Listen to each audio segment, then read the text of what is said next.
For 9 years, the only heartbeat on Sorrow Creek Ranch belonged to Mike Thorne.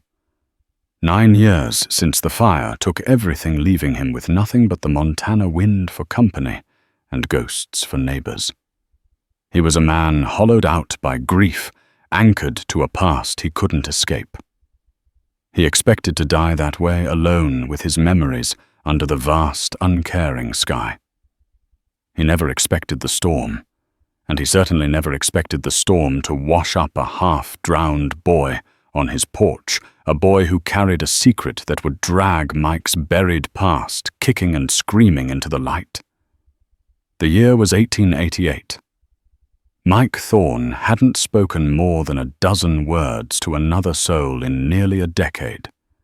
His world had shrunk to the boundaries of his land, a sprawling ranch nestled in a lonely Montana valley, walled in by the jagged teeth of the Beartooth Mountains. He named it Sorrow Creek Ranch, after the fire, a name whispered only to himself, for there was no one else to hear it. His days were a ritual of hard labor and quiet remembrance. He'd rise before the sun painted the peaks, his joints aching with a weariness that had less to do with his 45 years and more to do with the weight he carried. He'd mend fences that enclosed no cattle, tend to a garden that grew just enough for one, and curry his aging horse. Dust Devil, whose silent companionship was the only comfort he allowed himself. Every evening he'd sit on the porch of the sturdy log house he'd rebuilt with his own 2 hands, the original having been consumed by the flames. He'd watch the sun bleed across the horizon and speak to his wife. "Maria," he'd murmur to the twilight, his voice a gravelly rasp from disuse. "The lupines are coming in strong this year. You'd have liked that." He'd then turn his gaze to the single small window on the 2nd floor. "Mateo," he'd whisper, "saw a hawk snatch a field mouse today. Quick as lightning, son. Just like you." The rooms of his wife and 5-year-old son remained untouched museums of a life that was. Maria's rocking chair was still angled toward the window. Mateo's collection of smooth river stones still sat on his nightstand. To an outsider, it would have been madness. To Mike, it was survival. He was the caretaker of ghosts, the curator of his own heartbreak. The isolation was a penance, the silence a shield. He had built his fortress of solitude so thoroughly that he no longer remembered how to lower the drawbridge. Then came the storm. It rolled in from the north without warning, a bruised and churning mass of black clouds that swallowed the sun in a single gulp. The wind, usually a sighing companion, became a shrieking banshee, tearing at the shingles of his roof and whipping the tall pines into a frenzy. Rain followed not in drops, but in solid, wind-driven sheets that turned the dusty ranch yard into a churning sea of mud. Mike, accustomed to the tantrums of Montana weather, was unconcerned. He secured the shutters, brought Dust Devil into the sturdiest part of the barn, and settled into his armchair with a worn copy of Shakespeare, the one book he'd saved from his old life. The storm was an external reflection of his internal world, violent, chaotic, and utterly indifferent. Lightning split the sky, and for a split second, the world outside was illuminated in a stark, ghostly white. In that flash, Mike saw it. A shape. A heap crumpled against the bottom step of his porch, barely distinguishable from the mud and debris. He squinted, leaning forward. A fallen branch, a burlap sack blown in from God knows where. Another flash, closer this time, accompanied by a deafening crack of thunder that shook the very foundations of the house. This time the image was clearer. It wasn't a branch. It was human. Small. A child. For the first time in 9 years, Mike Thorne's heart hammered against his ribs, for a reason other than grief. A knot of pure, cold dread tightened in his gut. His first instinct, honed by years of self-preservation, was to ignore it. This is not your concern. Nothing outside this fence is your concern. He had drawn a line around his world, and this was a violation. He stayed in his chair, knuckles white on the arms as the storm raged. He tried to read, but the words blurred. He tried to think of his chores for the morrow, but the image of that small, broken shape was burned onto the back of his eyelids. It was a boy. He was almost certain it was a boy. He's probably already gone, a cruel voice whispered in his mind. The cold and the wet. Just another piece of sorrow for the creek to wash away. But then he remembered Matteo, small and shivering with a fever once, how Maria had held him humming a lullaby as Mike stoked the fire.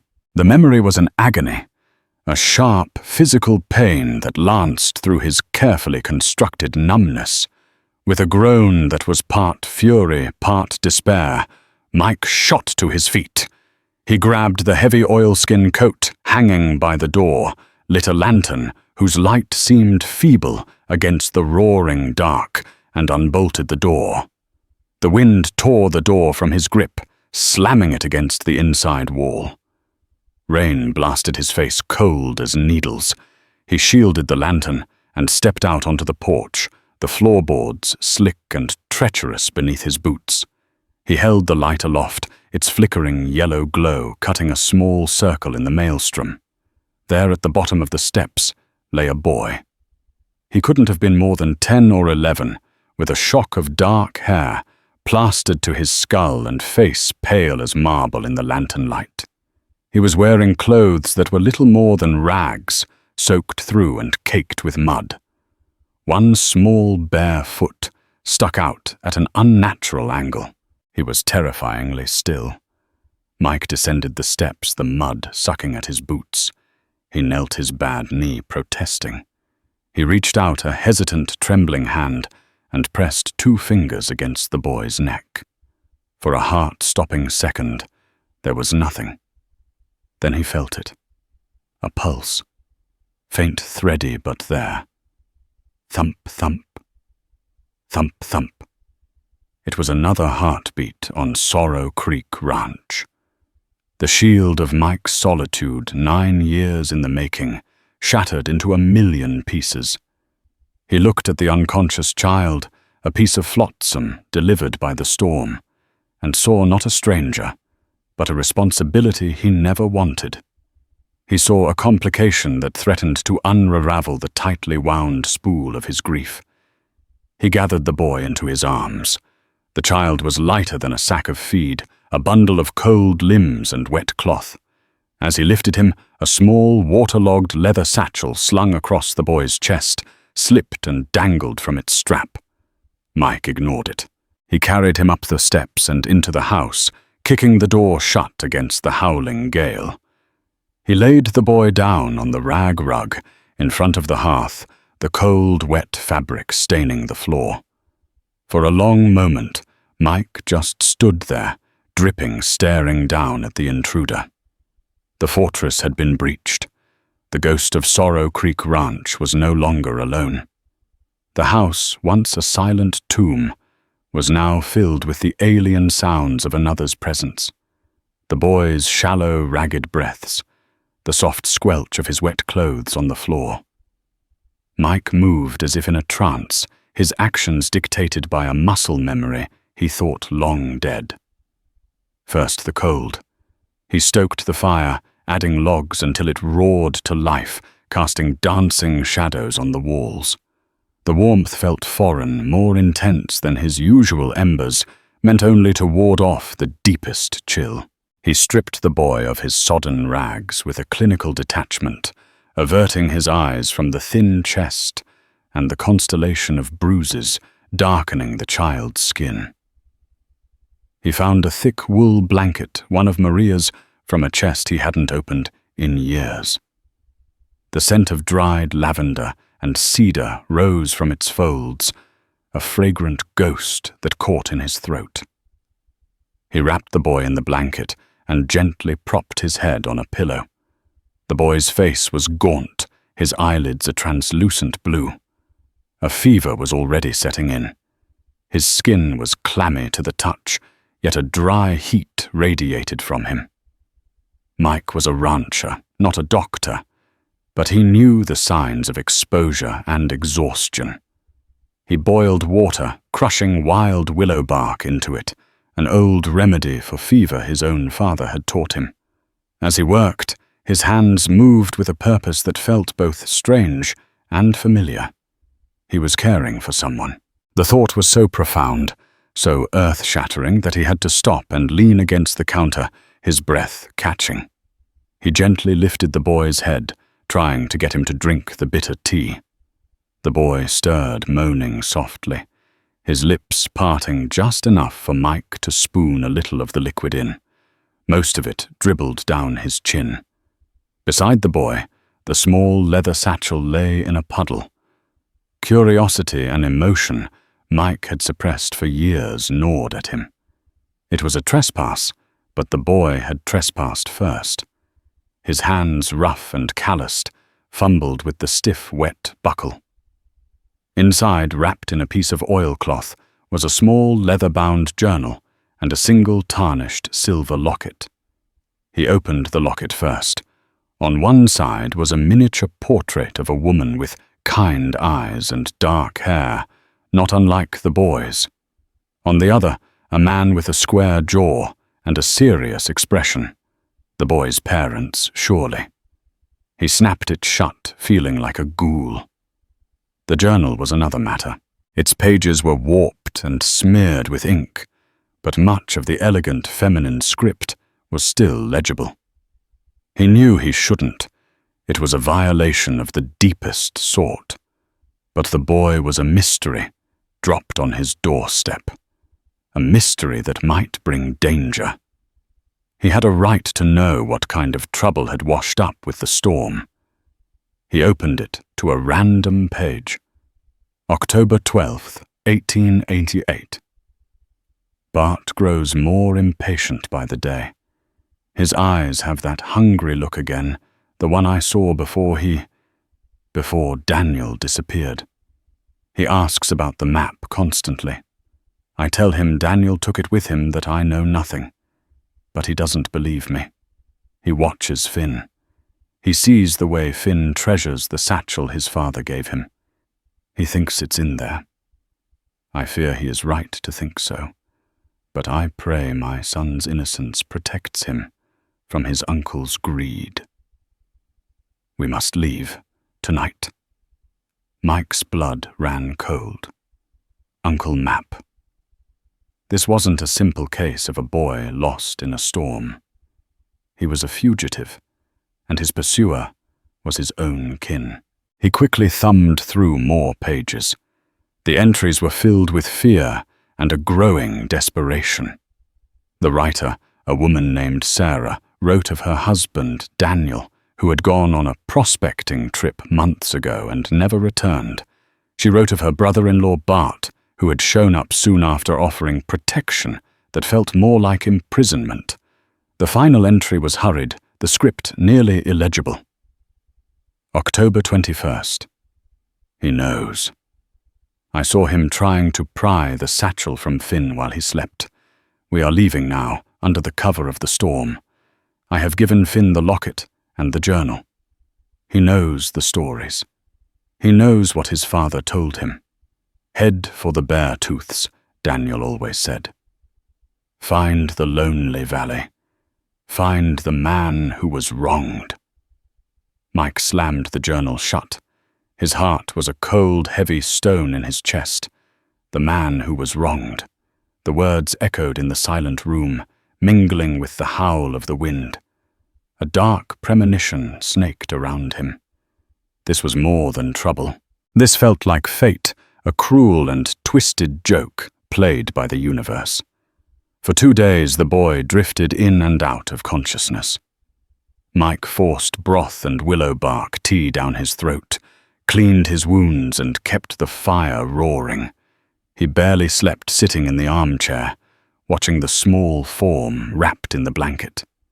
In the boy's fevered murmurs, he heard names: Mama, Papa, Uncle Bart, and once with a clarity that chilled Mike to the bone, "He's coming." On the third morning, the storm had passed, leaving behind a world scrubbed clean and glistening. The fever broke. Mike was standing by the window watching the sun glint off the wet pines when a small voice startled him. Where am I?" Mike turned. The boy was awake, his eyes, a startling clear blue, were wide with a mixture of fear and confusion. He was clutching the blanket to his chin. "You're safe," Mike said, his voice sounding rusty and loud in the quiet room. "You collapsed on my porch. There was a storm."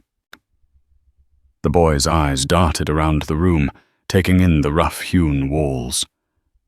The stone fireplace, the tall, grim-faced man standing by the window. "My satchel," he whispered, his hand instinctively going to his chest. Mike gestured with his head toward the mantelpiece where the satchel and its contents lay drying. "It's there. It's all there." The boy relaxed slightly, but his gaze remained wary. "Who are you?" "Mike Thorne. This is my ranch." The boy absorbed this, his brow furrowed.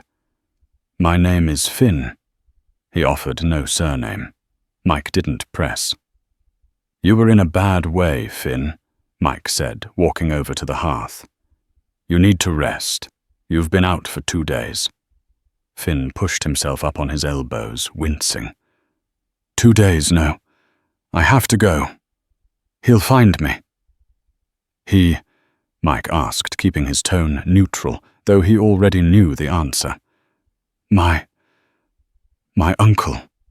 Finn's voice was barely a whisper. "He's looking for me. For something my father left to me." Before Mike could respond, his eyes were drawn to the window. His gaze sharpened, focusing on the distant ridge that marked the only entrance to his valley. For 9 years, that view had been unchanging, skyrock and trees. Now there was something new, a speck, a rider silhouetted against the morning sun. The rider was too far away to make out details, but he was sitting perfectly still on his horse, looking down into the valley, looking directly at the ranch. He wasn't a lost traveler. He was a scout, a hunter. Mike's carefully constructed world of solitude had not just been breached, it was now under siege. He looked from the rider on the ridge to the frightened boy by the fire. The journal entry flashed in his mind. Find the man who was wronged. He was no longer just a caretaker of ghosts. He was the guardian of a boy named Finn. And trouble in the form of a man named Bart was on its way. The sight of the rider on the ridge galvanized Mike into action. The past week's fog of confusion and reluctant duty burned away, replaced by the cold, sharp clarity of a threat. He turned from the window, his face a granite mask. "Stay away from the windows," he commanded Finn, his voice leaving no room for argument. "And don't light any lamps after sundown." Finn, already pale, seemed to shrink further into the blankets. "Is it him?" "I don't know who it is." Mike lied, not wanting to terrify the boy further. "But we don't take chances out here." Over the next few days, an unspoken alliance formed between the man and the boy. Mike fell back on old habits, from a life he'd long since buried a life before Maria, when he'd scouted for the army. He spent hours on the porch, seemingly resting, but his eyes were constantly scanning the ridges, tracking the movements of the lone rider who appeared and disappeared like a phantom. He cleaned and oiled his Winchester rifle and his Colt revolver, the actions smooth and familiar in his hands. Finn, in turn, healed quickly, his youthful resilience warring with the trauma he'd endured. He was a quiet boy, watchful and intelligent. He helped with small chores without being asked, feeding the chickens Mike kept fetching water from the well. He spoke little of his past, and Mike didn't pry. The journal on the mantelpiece was a silent testament between them. Mike hadn't told Finn he'd read it, and Finn never asked. One evening, as Mike was cleaning his rifle by the firelight, Finn finally broke the silence. "My mother's name was Sarah," he said softly, staring into the flames. "She wrote in that journal every day. She said it was so she wouldn't forget the sound of her own thoughts." Mike paused, his hand stilling on the barrel of the Winchester. She had a beautiful hand. Finn looked up, surprised by the admission. "You read it?" It wasn't an accusation, just a statement of fact. Mike met his gaze. "I had to know what trouble you were bringing to my door." "I'm sorry," Finn whispered. "We didn't know where else to go." "My father. Before he left, he told my mother that if anything ever happened, she should find the valley of Sorrow Creek. He said a man lived here who understood betrayal. A man named Thorn." The name dropped into the quiet room like a stone into a deep well. Mike felt the air leave his lungs. It wasn't fate. It wasn't a coincidence. It was a 10-year-old debt coming due. "Your father," Mike said, his voice dangerously low. "What was his name?" "Daniel," Finn said. "Daniel Corrigan." Corrigan. The name hit Mike like a physical blow. Of course, it couldn't be anyone else. Daniel and Bartholomew Corrigan, the brothers he had partnered with all those years ago, the men he had trusted, the men who had destroyed his life. "Tell me about the map," Mike demanded, his voice raw. Finn flinched at his tone but held his ground. "My father and my uncle, they were partners with another man a long time ago. They were searching for something, the Veta Perdida, Papa called it, the lost vein. Spanish silver, hidden in these mountains." He swallowed hard. "They made a map but tore it in half so no one could betray the others. My father had one piece. His partner had the other. And your uncle, he didn't have a piece. He was the muscle, Papa said. After they parted ways with their partner, my uncle tried to get my father's piece. For years he tried. Then Papa disappeared. Uncle Bart came to live with us. He said he was protecting us, but he was just waiting. He wanted the map." The pieces clicked into place in Mike's mind, forming a picture of pure, nightmarish clarity. The raid on his ranch. It wasn't random bandits. It was the Corrigans. They hadn't come for money or livestock. They had come for his half of the map. They had set the fire to smoke him out to cover their tracks. They had left him for dead and taken everything he loved. He stood up, the rifle feeling heavy as lead in his hands. He walked to the old sea chest in the corner of the room, the one he never opened. His hands trembled as he lifted the heavy lid. Inside, beneath Maria's wedding dress and Mateo's first blanket, was a false bottom. He pried it open. There, tucked away for a decade, was a folded, yellowed piece of parchment, his half of the map. He laid it on the table beside the lamp. The lines and symbols were as familiar to him as the lines on his own hand. "He's not just coming for you, boy," Mike said, his voice hollow. "He's coming for this. He thinks your father gave you his piece." Finn nodded, his eyes wide. He reached into his shirt and pulled out the tarnished silver locket. He worked at the back of it with his thumbnail, and a tiny hinged compartment sprang open. Tucked inside was not a picture, but a minuscule, tightly folded piece of parchment, identical in texture and age to the one on the table. He carefully unfolded it and laid it next to Mike's piece. They fit together perfectly. The lost vein. The complete map lying on a table in the house of the man the Corrigan brothers had ruined. A bitter, humorless laugh escaped Mike's lips.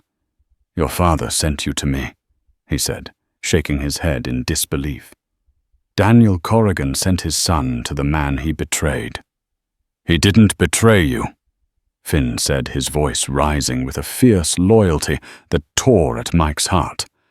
"My mother wrote about it in the journal. It was Uncle Bart. He was the one who said you were trying to cheat them. He was the one who convinced my father to go along. My father regretted it his whole life. He told my mother that you, Mike Thorne, were an honorable man, and that what they did to you was a sin that would follow them to their graves. That's why he sent us here. He said you were the only one who could protect me from Bart. He said he owed you a life." The words struck Mike harder than any bullet could have. For 10 years his grief had been fueled by the clean, simple fire of hatred for two men, Daniel and Bart Corrigan. But now the story was muddied. Daniel a man consumed by guilt. Bart the true serpent. And a life owed. Mateo's life. Maria's life. He looked at Finn, at the son of his betrayer, and saw not an enemy, but the payment of a debt he never asked for. Suddenly, a sharp crack echoed from the valley. Not thunder, a gunshot. Mike grabbed the map pieces, shoving them into his pocket, and blew out the lamp, plunging the room into darkness, save for the dying glow of the fire. "Get down," he hissed. He crept to the window and peered through a crack in the shutters. On the ridge, the lone rider was gone. But down in the valley, at the narrow entrance near the creek, 3 more riders had appeared. They were moving slowly, deliberately, spreading out. The scout had reported back. The hunters were closing in. Bartholomew Corrigan had come to collect his due. The ranch that had been Mike's sanctuary for a decade had become a cage. The familiar landscape, the sheltering pines, the rolling creek, the stony outcrops was now a battlefield. The 3 riders advanced slowly, using the terrain for cover, their professionalism a chilling testament to their purpose. This wasn't a warning shot. This was the beginning of the siege. "Finn," Mike said, his voice low and steady in the darkness. "The root cellar. The door is under the rug by the hearth. There's water and dried jerky down there. You go there and you don't come out, no matter what you hear. Do you understand me? I'm not leaving you," Finn said, his small face set with a grim determination that mirrored Mike's own. He held up a small, heavy cast-iron skillet. "I can help." Mike looked at the boy, thin, scared but resolute, and saw a flicker of the man he might become. He saw the loyalty his father had spoken of. He didn't have time to argue. "All right." He conceded, his heart aching with a protective instinct he thought long dead. "Stay low, stay quiet, and do exactly as I say." He handed Finn a pair of binoculars, another relic from his army days. "Keep watch on the east ridge. They'll try to flank us. Yell if you see anything." The first hours were a tense, silent waiting game. The sun climbed higher, baking the valley. Nothing moved. It was a war of nerves, and Mike knew the man leading the charge. Bartholomew Bart Corrigan was patient. He was a snake who would wait for his prey to make a mistake. Mike positioned himself at the main window, the Winchester resting on the sill, its stock cool and solid against his cheek. He knew every inch of this land, every rock, every dip in the ground that could hide a man. That was his advantage. Corrigan had numbers, but Mike had knowledge. The first move came in the late afternoon. A glint of sunlight off a rifle barrel from a copse of aspens to the south. Mike didn't fire. It was a feint meant to draw his attention. "East Ridge," Finn whisper shouted from the other side of the room. "A man. He's crawling toward the barn."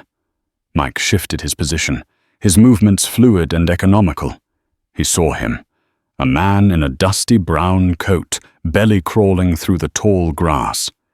He was heading for the barn's blind spot, hoping to get close enough to set a fire to smoke them out, just as they had 10 years ago.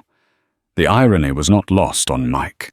He sighted down the barrel of the Winchester, his breath held steady. He wasn't aiming to kill. Not yet. He aimed for a patch of dirt 2 feet in front of the man. He squeezed the trigger. Crack! The rifle's report echoed through the valley. A puff of dust erupted where the bullet hit. The crawling man froze, then scrambled backward on his hands and knees, disappearing into the grass like a startled rabbit. It was a message, "I see you." A voice, amplified by the valley's acoustics, boomed from the south. "Thorne. Mike Thorne. I know you're in there." Mike's blood turned to ice. He hadn't heard that voice in 10 years, but he would know it in the depths of hell. Bart Corrigan. "I've got 3 men with me, Thorne. We can do this the easy way or the hard way. The hard way involves a lot of fire and smoke. Seems familiar, doesn't it?" The voice was slick with a cruel amusement. Mike remained silent. His jaw clenched so tight, his teeth ached. "I know you have the boy," Corrigan shouted again. "My nephew. He's a thief. Thorne stole something that belongs to my family. Just send him out with the map piece his father left him, and we'll be on our way. You can go back to talking to your ghosts." The casual, mocking reference to his past sent a white-hot spear of rage through Mike. He fought it down. Rage made a man sloppy. "He's lying," Finn whispered from his post. "He killed my father for that map. He'll kill us both." "I know," Mike said grimly. The standoff continued as dusk began to settle, painting the valley in shades of orange and purple. Mike knew Corrigan would use the failing light to make his real move. He had to do something to upset their plan to seize the initiative. He looked at Finn. "You trust me, boy?" Finn nodded without hesitation. "I'm going to draw their fire from the front window. It'll be loud. The moment I start shooting, I need you to do something for me. In the barn, there's a back latch on the main door. It's tied with rope. If you can sneak out the back of the house, stay low along the creek bed, you can get to the side of the barn without being seen. Cut that rope. Only the rope. Don't open the door." "What will that do?" Finn asked. "My horse, Dust Devil, is in there. He's smart, but he's spooked by gunfire. If I can create a big enough noise, he'll panic and burst through that door. He'll run right through their western flank. It'll create the chaos we need." It was a long shot, a desperate gamble that placed an immense burden on the boy. But as he looked at Finn's steady eyes, he knew he could do it. "Go," Mike said. "Be a shadow." Finn slipped out the back door, disappearing into the twilight. Mike took a deep breath, said a silent prayer, and then opened up a volley of fire toward the southern copse of aspens, spacing his shots, making it sound like he was panicking, wasting ammunition. Return fire erupted almost immediately. Bullets thudded into the log walls of the house, splintering wood. A shot shattered the remaining glass in the window frame, showering Mike with shards. Through the hail of gunfire, he listened. He was waiting for the sound of a panicked horse.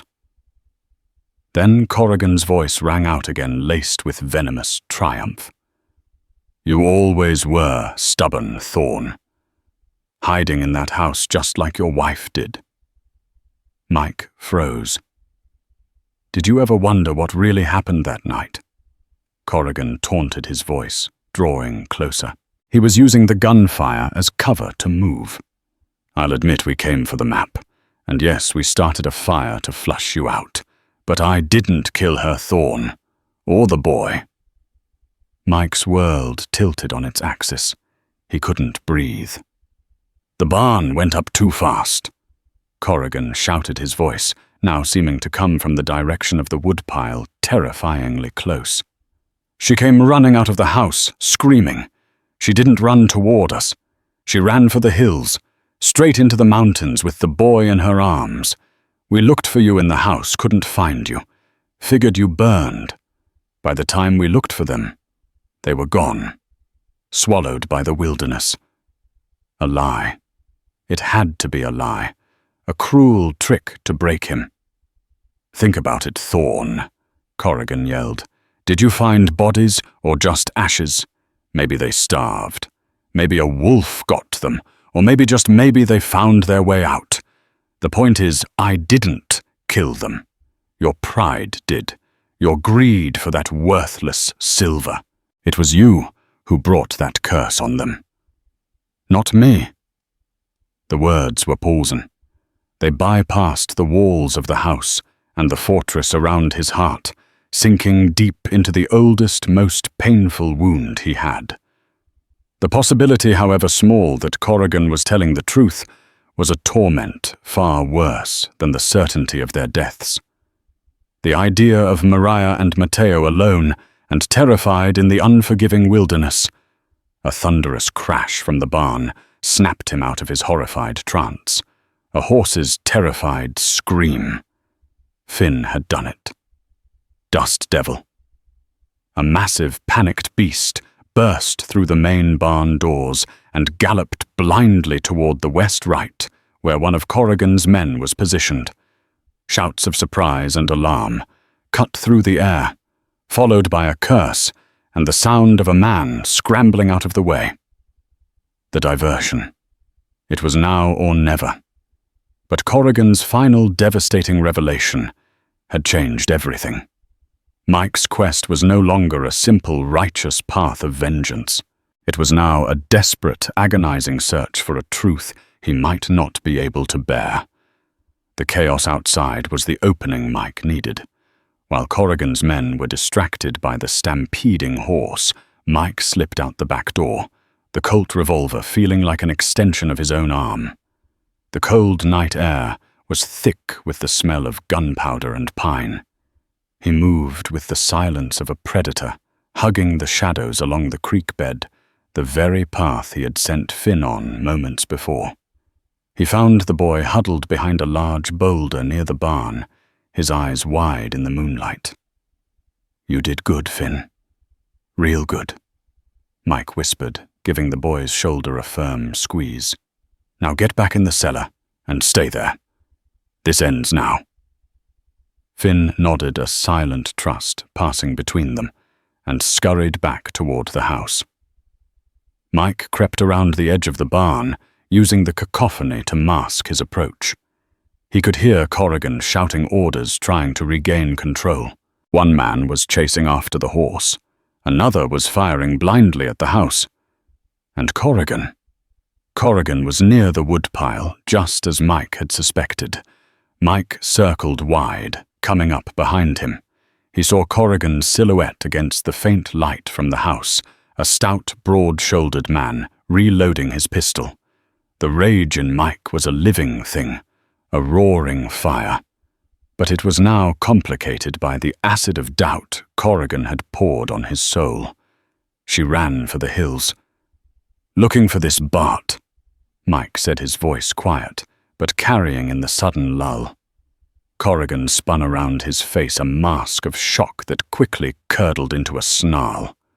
"Thorn, they told me you burned." "You were always one for tall tales," Mike said, leveling his Colt. In his other hand, he held up the 2 pieces of the map. He saw Corrigan's eyes fix on them, a raw, naked greed eclipsing everything else.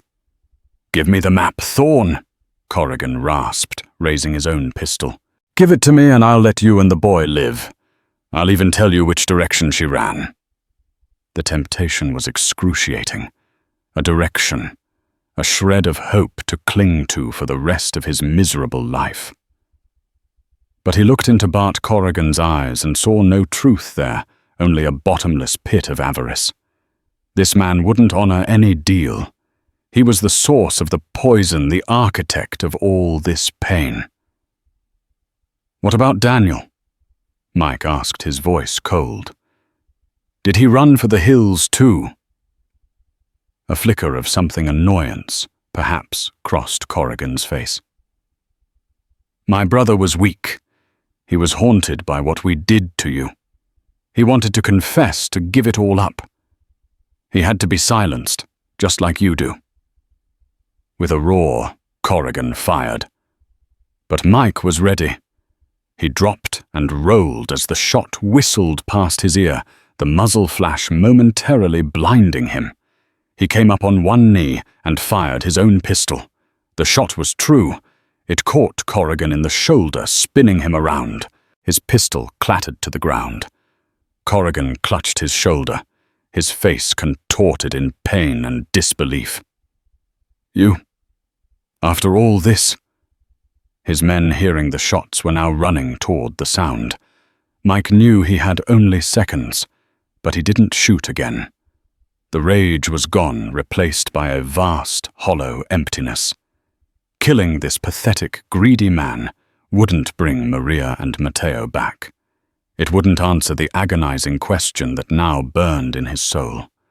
Revenge felt pointless. "It's over, Bart," Mike said, his voice weary. But it wasn't. With a final desperate lunge, born of pure greed, Corrigan didn't go for his gun. He lunged for the map in Mike's hand. He tackled Mike, and the two men went down in a tangle of limbs. The map pieces flew from Mike's grasp, fluttering in the night air. Corrigan, ignoring his bleeding shoulder, scrambled after them. He got his hands on one piece just as his two men arrived, rifles raised. "Drop it, old man!" one of them shouted at Mike. But before anyone could act, a new sound split the night. The thunder of hoofbeats, many of them coming fast. A posse. The law. A group of riders crested the hill, led by a man with a silver star glinting on his chest. A traveling U.S. Marshal likely drawn by the sustained gunfire. Corrigan's men, seeing the overwhelming odds, threw down their rifles. But Bart Corrigan, clutching his prize, his face a mask of madness, made one last fatal error. He scrambled backward away from the law, away from Mike, his eyes wild. His retreat took him to the edge of Sorrow Creek, which, swollen by the recent storm, was no longer a gentle stream but a rushing, churning torrent. He didn't see the bank undercut by the floodwaters. With a cry of surprise, the ground gave way beneath him.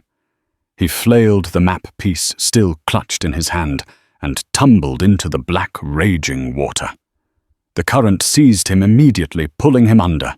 He surfaced, once his mouth open in a silent scream, and then he was gone, swallowed by the very creek that gave the ranch its name. The silence that followed was absolute. The marshal and his men secured the remaining outlaws. The night was over. As the sun rose, casting a clean, golden light over the valley, the marshal stood with Mike on the porch. The second piece of the map lay on the railing between them, a useless relic. "This Bartholomew Corrigan was wanted in 2 territories, the marshal said, a gruff but decent man named Patton. "Murder robbery. You did the world a service, Mr. Thorne, even if you did it the hard way." He looked at Mike's grim face. "You all right?" "He told me my family, that they might have escaped the fire." Mike said the words tasting like ash. "That they ran into the mountains." Marshal Patton looked at him with pity. "Son, I've been riding these territories for 20 years. No woman and child would have survived a night in the Beartooths after a fire like that, let alone the winter that followed." He was a liar, Mr. Thorne. He was trying to get inside your head. The cruelest lies are the ones that offer a sliver of hope. And with that, the marshal gave Mike the final, painful truth. The ghosts were ghosts after all. But strangely, the confirmation didn't bring the old, familiar agony. The poison had been drawn. The lie was dead. The uncertainty was over. All that was left was the clean, quiet sorrow he had always known. After the lawmen left, taking Corrigan's men with them, Mike found Finn sitting by the hearth, cleaning the cast-iron skillet. The boy looked up, his eyes full of questions. Mike walked to the fireplace. He took his half of the map from his pocket and looked at it one last time, a symbol of greed, betrayal, and death. Then he tossed it into the flames. He looked at Finn, who understood immediately. The boy walked to the mantelpiece, picked up the tarnished silver locket, and after a moment's hesitation tossed it in as well. They watched together as the parchment and the silver blackened and warped the legacy of the Corrigan brothers and the lost vein, turning to smoke and ash. "Sorrow Creek washed away a lot of bad men last night," Finn said quietly. Mike looked at the boy, then around the room. The house felt different, less like a tomb, more like a shelter.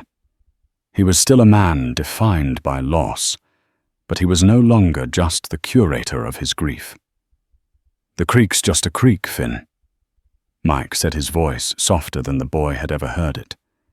"It's the people who decide what to call the place." He placed a hand on Finn's shoulder. The ranch was no longer a fortress of solitude. It was a home for two survivors. The past was not erased, but for the first time in 9 long years, under the vast Montana sky, Mike Thorne could finally see the faint outline of a future. A month passed. The late spring sun of Montana worked its slow magic on the valley, coaxing green life from the soil and chasing the last of the shadows from the high mountain crevices. The bullet holes in the log walls of the house had been meticulously patched with a mixture of clay and sawdust. The splintered window frame had been replaced. To a stranger's eye, the siege of Sorrow Creek might never have happened.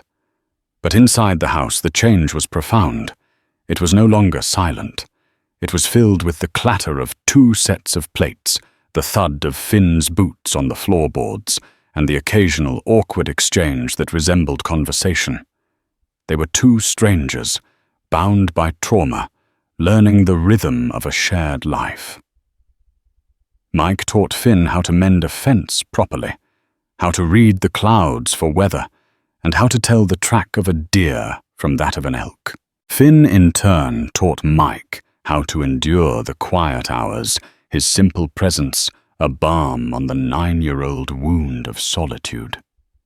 The ghosts of Maria and Mateo were still there, but their presence had shifted. They were no longer haunting specters. They were quiet memories, the sad, sweet foundation upon which this new, fragile structure was being built. One morning, after a breakfast of bacon and eggs, Mike stood by the door, pulling on his worn coat. "We're going to town," he announced, the words feeling foreign on his tongue. Finn looked up from the table, surprised. In the month he'd been there, they hadn't ventured beyond the valley's entrance. "Town, why?" "You can't spend the rest of your life in boots 3 sizes too big, and a dead man's shirt," Mike stated gruffly. "And we're out of coffee." The journey to Prairie Point was a silent one. Dust Devil Calm now trotted at a steady pace, with Finn seated in front of Mike. The boy looked out at the rolling landscape, a world opening up before him for the first time, without the shadow of fear at his back. Mike, however, felt a knot of anxiety tightening in his stomach with every mile that brought them closer to civilization.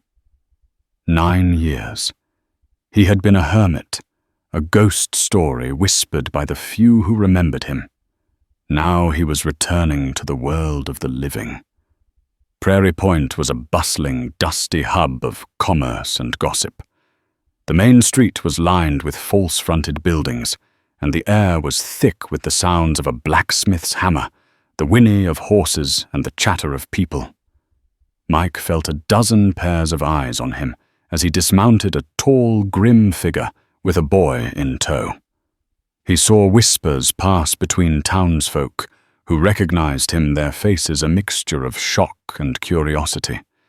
He ignored them all, placing a firm hand on Finn's shoulder and steering him toward the mercantile. The bell above the door of Abernathy's Goods and Supplies jingled, announcing their arrival. The store smelled of leather coffee beans and dried apples. An elderly man, with a kind, wrinkled face and spectacles perched on his nose, looked up from behind the counter. "Mike Thorne," the man said, his voice gentle with surprise. "By God, it's been an age." "Hello, Albert." Mike grunted, his gaze sweeping the store. Mr. Abernathy's eyes drifted down to Finn, who was half hidden behind Mike. "And who is this young man?" "This is Finn," Mike said, his hand still on the boy's shoulder. It wasn't a gesture of control, but of grounding. "My son. He's my son." The word hung in the air between them. Mike hadn't planned to say it. It had simply come out as natural and undeniable as a heartbeat. He felt Finn stiffen slightly beside him, then relax. From the corner of his eye, he saw a small, hesitant smile touch the boy's lips. Albert Abernathy. A man who had seen a lifetime of joy and sorrow pass through his store simply nodded, his expression full of an unspoken understanding. "Well, Finn, it's a pleasure to make your acquaintance. What can I get for you gentlemen today?" They bought everything. New boots and sturdy trousers for Finn, a warm coat for the coming winter. They bought sacks of flour and sugar tins of peaches and enough coffee to last for months. As Albert was totaling the bill, Finn's eyes landed on a small shelf of books. He picked one up, a primer, with simple words and pictures. He traced the letters on the cover, his brow furrowed in concentration. Mike saw the look. He remembered teaching Maria the alphabet, her laughter as she struggled with the unfamiliar shapes. He cleared his throat. "We'll take that too," he said to Albert. "And a slate. And some chalk." On their way out of town, laden with supplies, they passed the schoolhouse. A group of children were playing in the yard, their shouts and laughter filling the air. Finn stopped watching them, with a quiet longing. He was one of them, yet utterly separate. Mike followed his gaze. He saw the life his own son Matteo never had. For a moment the old grief threatened to swamp him, a cold tide of what-ifs. But then he looked at Finn, at this living, breathing boy, who needed more than just food and shelter. He needed a future. That evening, back at the ranch, a comfortable quiet settled over them. The new supplies were put away, a testament to a future they were now planning for. As the sun began to dip behind the Beartooth Peaks, Mike sat on the porch just as he always did. Finn came and sat on the step below him. For a long time, neither of them spoke. Then Mike looked out at the valley, a view he had seen 10,000 times. "Maria," he said, his voice soft but clear. "Matteo, there's someone I want you to meet." He placed his hand on Finn's head. The boy looked up at him, his blue eyes shining in the twilight. "This is Finn," Mike continued, his voice thick with emotion. "He's a good boy, strong and brave. I think you would have liked him." He paused, taking a ragged breath. "I'm going to take care of him. I promise." It was an absolution and a vow all in one. He wasn't replacing his lost family. He was honoring their memory by choosing to live again, to love again. He was sharing his heart, not dividing it. Finn leaned his head back against Mike's knee, a simple, profound gesture of trust and belonging. "You know," Mike said, looking down at the patchwork of fields and the winding creek below, "the name Sorrow Creek doesn't fit anymore." "What should we call it then?" Finn asked. Mike looked at the boy, then at the sturdy house he had built twice. He thought of the journey that had brought them both to this exact spot. "Just Thorn Ranch," he said. "It's just our home, in the heart of the unforgiving West. A man buried by his past, and a boy running from his found more than just shelter from a storm. They found a second chance." Mike Thorne's story teaches us that the deepest wounds aren't always inflicted by our enemies, but sometimes by the ghosts we refuse to let go. And Finn's journey shows that even in the darkest of times, the courage to trust another soul can light the way forward. They burned the map not just to destroy a curse of silver and greed, but to declare that their future would not be defined by the sins of others. Their treasure wasn't hidden in a mountain. It was standing right there in a quiet ranch house built from the ashes of sorrow and cemented with the promise of a new beginning. If this story of resilience, redemption, and the rugged spirit of the human heart moved you, please honor their tale by hitting that like button. Share it with someone who appreciates a story of hope found in unexpected places. And for more tales from the dusty trails of the human heart, make sure you subscribe to our channel. Thank you for listening.